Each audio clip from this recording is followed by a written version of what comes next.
L'esprit de discernement. Je viens t'encourager à demander l'esprit de discernement à Dieu. Mais je viens également te préparer à la difficulté que tu vas rencontrer. Les personnes qui marchent sous l'esprit de discernement ont toujours cette difficulté-là à ne pas être compris autour de soi.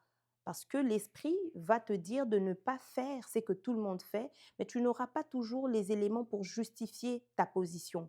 Et si tu es marié, il faudra vraiment que tu aies un partenaire avec qui sera à l'écoute pour des fois comprendre que tu n'avances pas parce que tu ne fais pas confiance, mais tu n'avances pas parce que le Saint-Esprit est peut-être en train de vous signaler un danger juste au-devant. Ou encore, tu es entouré des amis, tu es entouré des frères et des sœurs, mais ta position ou encore ton opinion diffère de tous les autres. Eh bien, souvent, ces personnes qui sont conduites par l'esprit de discernement viennent avoir raison, je dirais pas tard, mais au moment voulu par Dieu.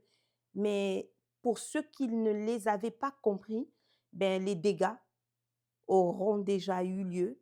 Et puis ce n'est qu'après que, voilà, même 2 ans, 3 ans plus tard, que tu pourras constater que, voilà, l'Esprit de Dieu t'avait vraiment bien conduit à ne pas emprunter tel chemin, à ne pas signer tel contrat, à ne pas laisser cet homme ou cette femme rentrer dans ta vie. C'est l'esprit de discernement. Beaucoup le confondent avec l'esprit de têtutesse, chose qui n'est pas le cas.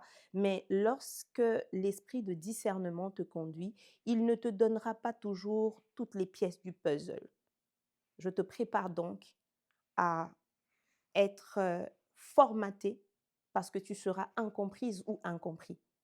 Mais on te donnera raison un peu plus tard. C'est l'esprit de discernement qui te conduit et non ce monde qui avance sans carte ni boussole. Que Dieu te bénisse.